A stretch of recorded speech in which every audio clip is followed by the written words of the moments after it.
One, for example, Bune Governor Yaitu, these are people that are under him.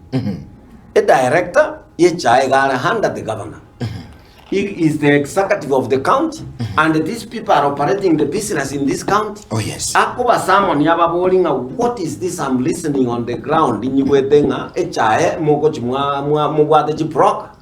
what is going on? Oh yes. That is someone itself. Ira konye abalemi by far.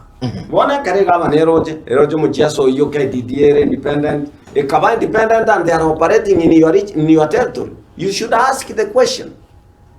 In fact, lero ngo itatole gusiengi ma tokani abantu ngabone chai need to be stopped, because the moment we stop koire chai as a factory, even in 3 days the government will come in automatically.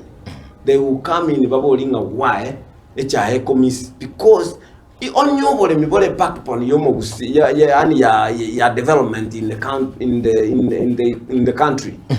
Nere a pack upon your livelihood, ya itono komenya to komenya. Kianto what industries? We have no factories viable more.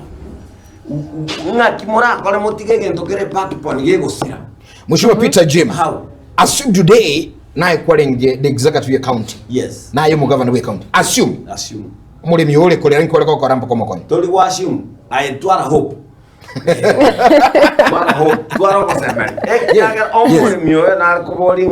Yes. By now, I could have known Mune Korwe factory. Yes. Yaikapaka Mombasa. Yes. Naende asekonywa.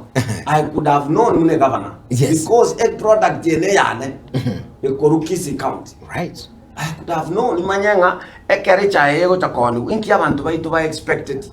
Because the more you get your people vulnerable to poverty, you are leading a very sick population. Njenare korate ni ponasi. Ntebenga niche on TV ntebya abantu ngeponasi you abana inchi mura nyeria tigato karanzi tora ekwanera neji directed. After that, Tomanyenga, what is the way forward? Because you are the executive of the county.